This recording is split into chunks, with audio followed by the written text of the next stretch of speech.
What's up, y'all? Welcome to another episode of Wise Mic'd Up.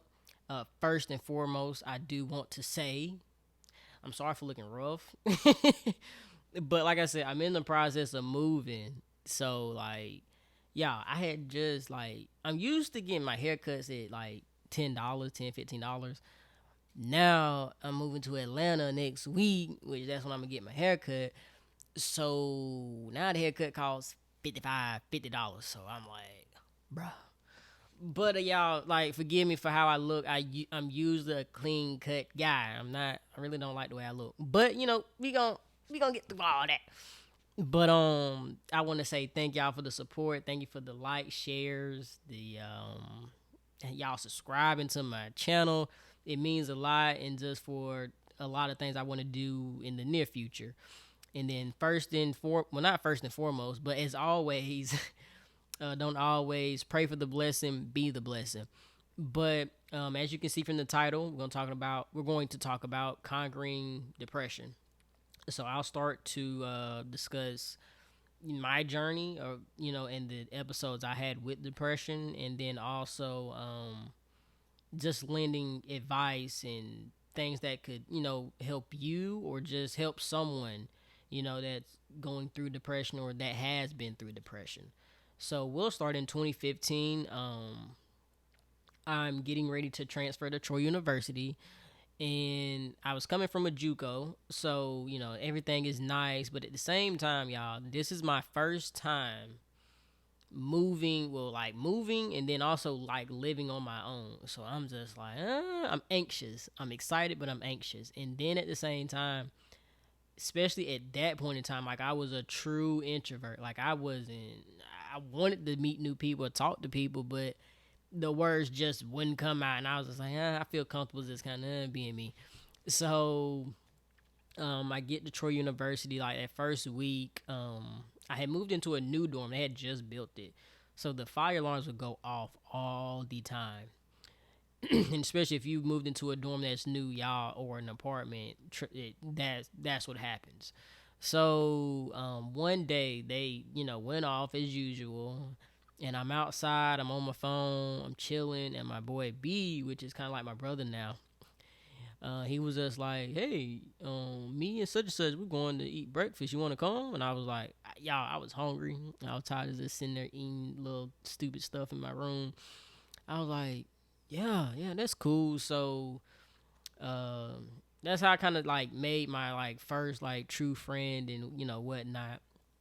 So, also too, I had was in this kind of on and off relationship, but it became more serious actually once I got to Troy. So and it was long distance, but I had cared so much for her. I was that guy or just that person who would approach a relationship whether you were good or bad for me. I will take the responsibility of taking it all on and putting it on my back, and we're going to come out so much better, which that wasn't the best way to approach that, or any type of relationship for that matter, but that was my mindset. So at this point in time, I'm getting acclimated, to college life, campus, doing everything. So it was fun. So actually going into the spring, so 2016, I had a work study job. So I would go there, whatever. And so I was going to this class, and she would dock me being absent. Like, I would come to class 1 or 2 minutes late. And so I think it was after three late marks or something, she was just mark you as absent. Even though you were there, she would mark you as absent. So got to the end of the year, and she was like, "You're going to fail, and the only way you can pass if you make 100." So I'm like, "What?" So now I'm facing, I don't know how it worked at the time, academic probation or academic suspension. And then I'm looking like, oh wow, I'm going to have to start taking out loans to actually be here. So I have a financial burden on my back. This class I'm going to fail, so I guess I'm gonna be on academic probation. I don't know how that works. I'm thinking I'm gonna have to transfer or take a break from school, which I've never done in my life. And then also with the relationship I was in, she like cut it off with me. And it was so much with that relationship without going into like too much detail. It was hard. So the day she broke up with me was kind of middle of the semester. I remember I would get off work at like 5 o'clock. It was 5 o'clock, and I think it was like around 3 she did it because I remember leaving work early. I barely looked at the time, but I want to say it was around 3.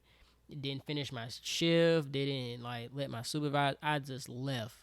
Went in my room, cried, was just distraught. And I was like, and so days after that, I was just in my room. My room was dark. I was just down. I was sad. So with that being said, you kind of hop over, like fast forward another month, and I'm just like not there mentally. Like my mom, she would call me and she knew something was wrong because my voice didn't, my demeanor was different, my tone was different. I was very short in my answers. And then, like I said, with that class, she didn't even know like I was failing. I just always say, "Oh, and I'm good."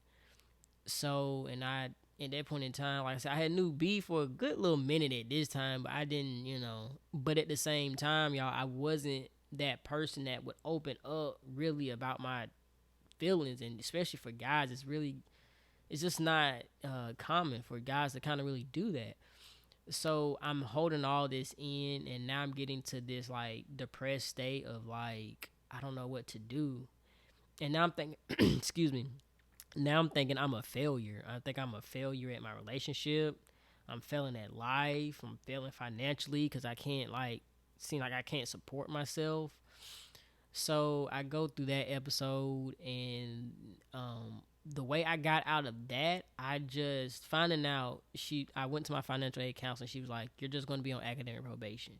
Still be in school. You just need to make over. I think it was like a 2.0 for the semester or 2.5 or something." And I was like, "Okay, yeah, I can do that." So I'm still in school, so that looked up for me.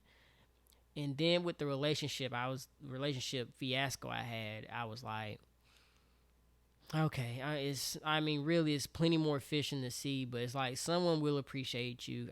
It took a little time, but I got over it. It was whatever.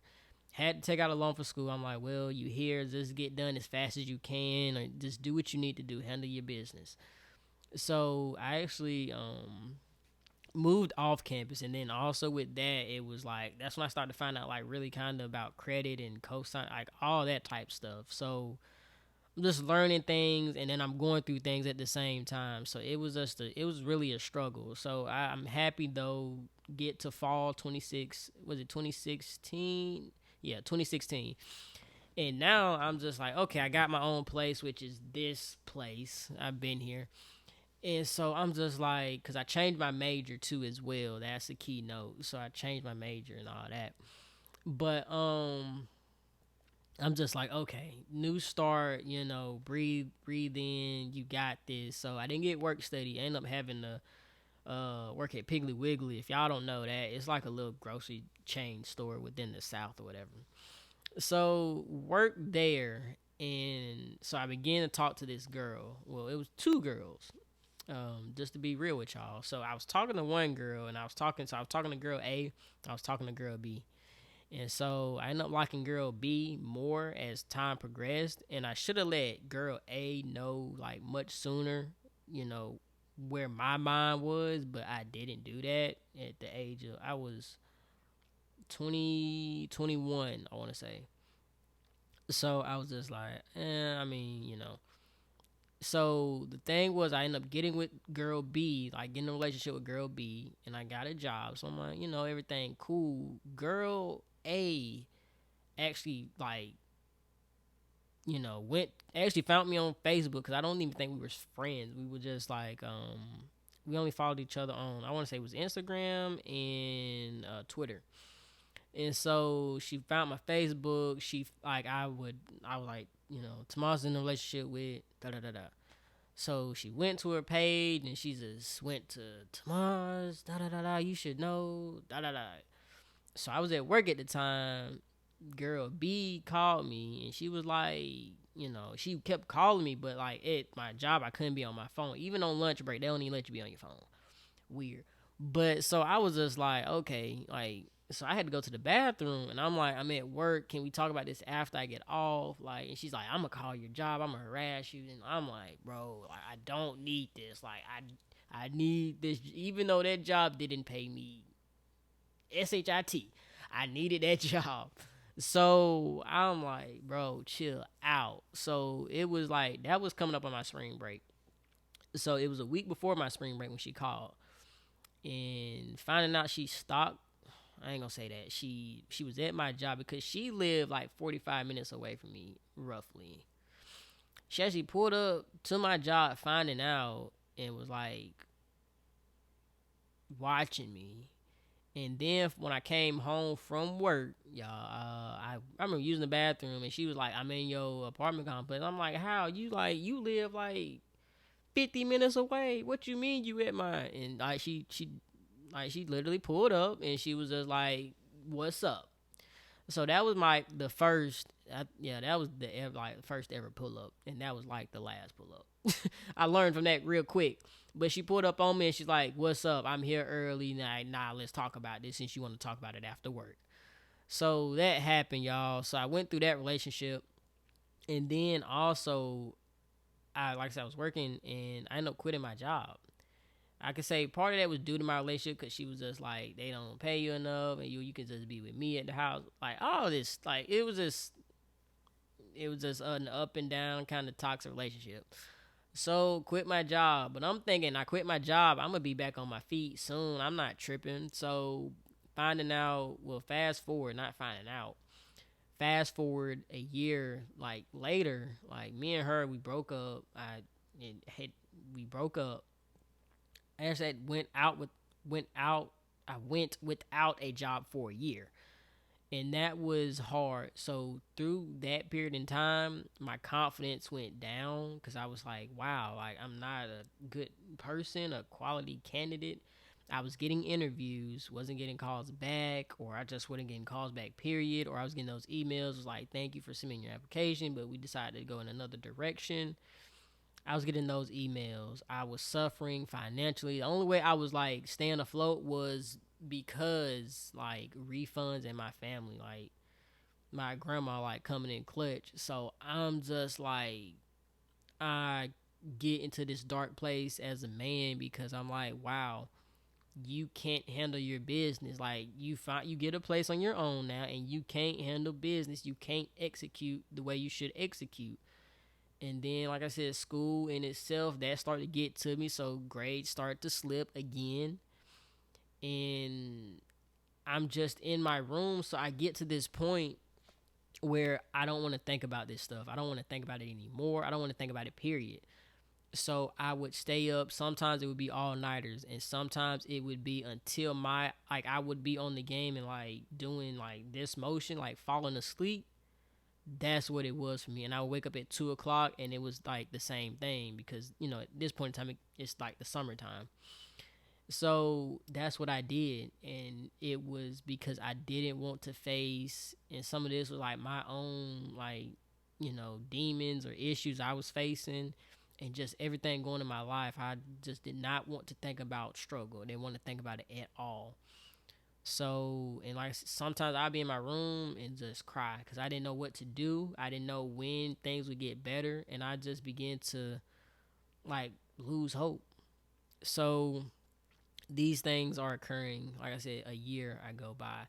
So I applied to Publix, and I applied to it's an on-campus summer program. So applied to Publix. They actually called me real quick. I was nervous, anxious, scared, happy. I was like all these emotions. I'm like, wow, it's been a year, and I'm like, yeah. I mean, not been a year since I got a call back, but I just was like, at this time it's been a year.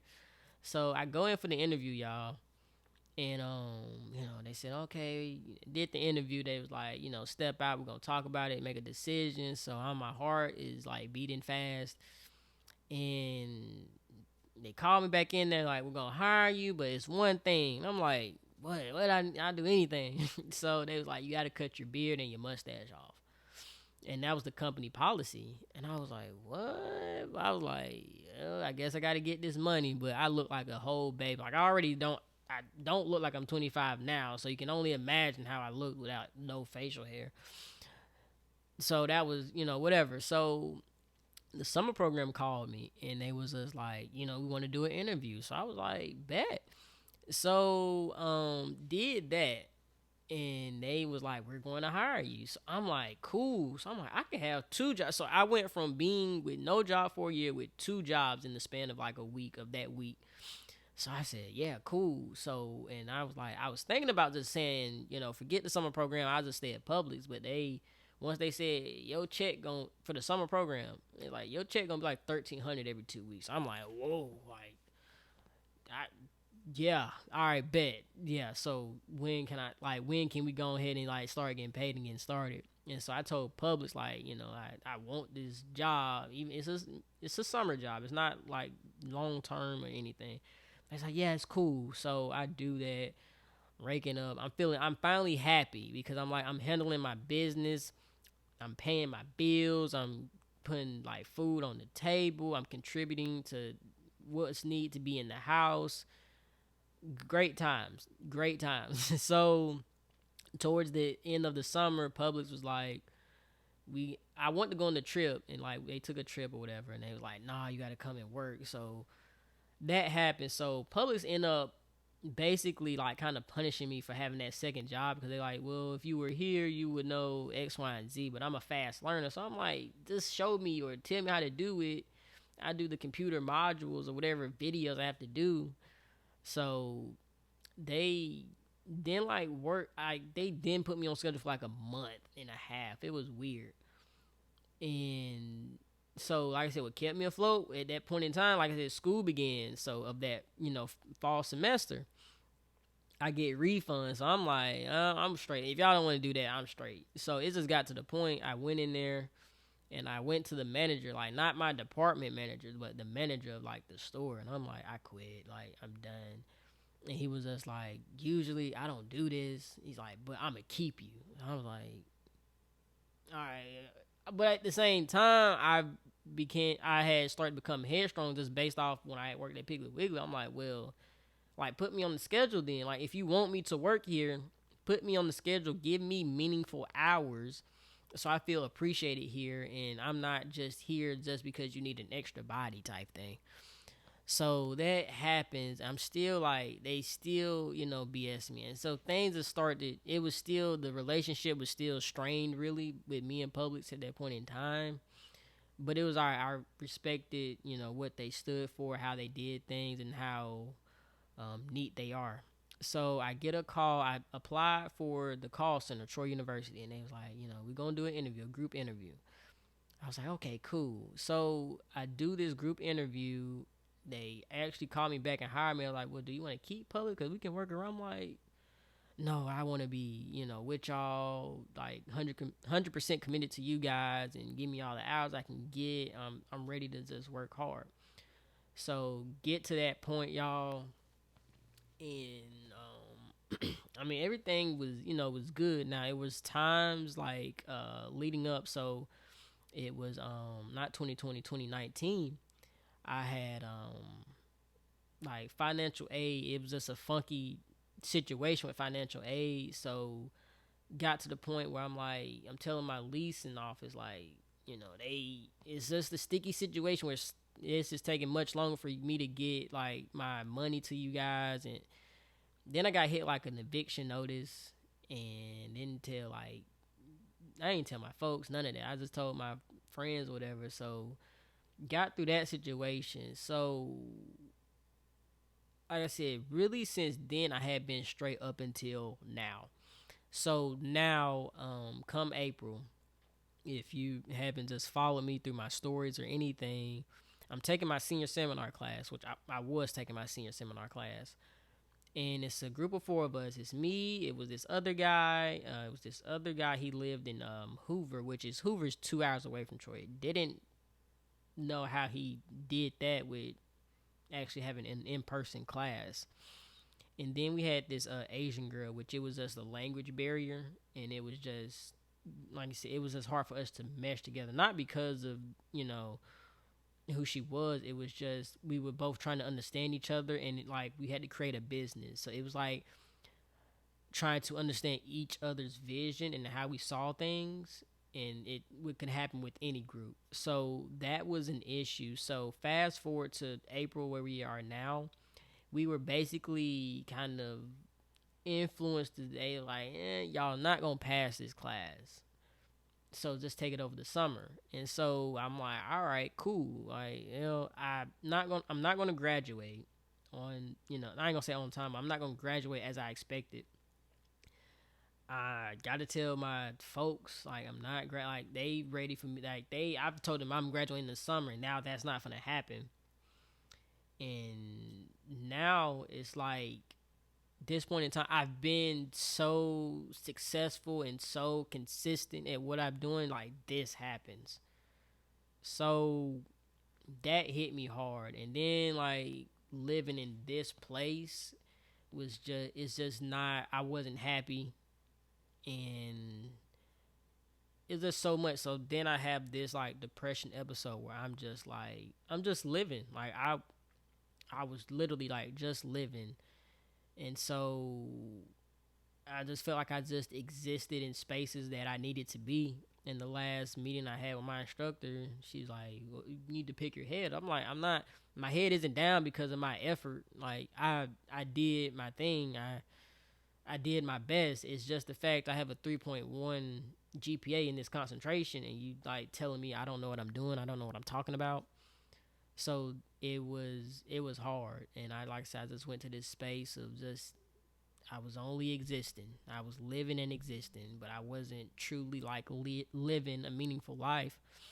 And I'm that guy or that friend that just is upbeat, keeping everybody laughing and enjoying myself. And it just wasn't a good time. I mean, I was still good, financially, but then you realize like, you think on a much higher scale, but just my scale, like money don't create happiness for me. Like I just wanted like my effort to pay off, or my is everything to just pay off, and not just people, but I just wanted to see that within myself and be like, okay, I've reached this milestone. I've worked so hard and been at it for so long. So like I said, I just had this like depression episode. I was still writing poetry like nothing was wrong with me. I was still playing the game like nothing was wrong with me. But once that game cut off and once that game cut off and I popped on Netflix and it was just me and the TV looking at each other, that's when it like hit. And like I told y'all, I would stay up, but this time I wasn't like letting that game be my escape. I was facing everything head on, and just everything came crashing down. And then I'm thinking like I can't keep taking out loans, so it's like, do I continue with school or take a break? So it's like so much within this month has went through my head, and you know it was just hard. So that's really my story. But at the end of the journey of this journey, not like my journey, but this journey, end of this chapter, what I realized is you got to find the positive in every negative. It was a mindset. It's a mind state you have to have. So with the relationship from 2015, 2016, it was okay, what I need to do better. So I took throughout all the bad things, I said, okay, what can you do better as a man? How can you improve as a man? How can you handle situations better as a man? And I just looked at the good times, like of course your friends and whomever, guy or girl, like oh they went, they just But I mean, deep down, I just was like, yeah, they had faults. I had faults too, though. I can't sit here and act like I'm perfect. I mean, even if someone, did much better than the other, I still had my faults at the end of the day. So I took every positive out of the situation, and those times where it was like a financial burden, or it was times where I needed that love, or I needed that support, or I needed that person to like, hey, you okay? How you doing? Like, not just to brush my problems off. Like I said, poetry was my escape, but I took positives out all of those thoughts. I took those negative thoughts and turned them into positive. So I would wake up and be like, I'm breathing today. I wake up, I'm like, God let me open my eyes today. And so I took that mindset and then I began to apply to say, hey, get better each and every day. Don't try to be perfect because you're not perfect. And if you try to reach perfection, then that sets a certain pedestal or certain pinnacle you're trying to reach. And once you get there, you're probably going to stop. But if you keep trying to be better and better and better, it's a continuous cycle that you'll keep trying to do, the rest of the days you're here. So I said, hey, take the positive out of each situation. And even now, like I said, I'm moving to Atlanta. So it's like so many opportunities will open up for me. It's not I think or I believe it will. I'm confident in myself. I know I'm that guy to be that person to not just to see my dreams come into fruition, but to also help others and to be a vessel, and then also to be that person now, and even to anybody else and my friends to check on them. Like I do this more often now, is I just like, hey, how's your mentor, hey, everything's good with you, y'all good, everything's good, because I know how it feels to just want somebody to just ask that. So it's finding your purpose through it all. Find your purpose, find your why, find what brings you true joy, and also most importantly, do what's best for you and do you. That's my best advice through this all. Like at one point I was living just to appease others and to make people happy and just have this nice perception of me, but I just got to a point I was like, forget all that. Like it's just time for me to do me and for me to blossom. And once I begin to just do things without consciously thinking of, oh, what they gonna think about me, or how, I was like, I don't care how you feel, how you look at me, what you think of me. I'm gonna do me, and I'm gonna be successful at what I do best, and that's being me. So just do what's best for you. And if you're needing that support, like, which I'm thankful for the support I have and continue to have, if you don't have that support, just you're your strongest support system at the end of the day. So don't, sometimes you do want to look for people, but if you can look within yourself and you can get up out that bed each and every morning and say, I'm the greatest person alive, not because I'm better than you or him or her, but it's like I'm the best because I will make myself be the best, and I'm only in competition with myself and no one else. But that's gonna wrap up this episode, guys. Make sure you like, share, subscribe. The link of the first episode will be in the bio and in the description. But as always, y'all, just don't pray for the blessing, be the blessing. Out. More figure than most niggas and coach niggas. Nigga. Get on that flow and hit no free throws, nigga.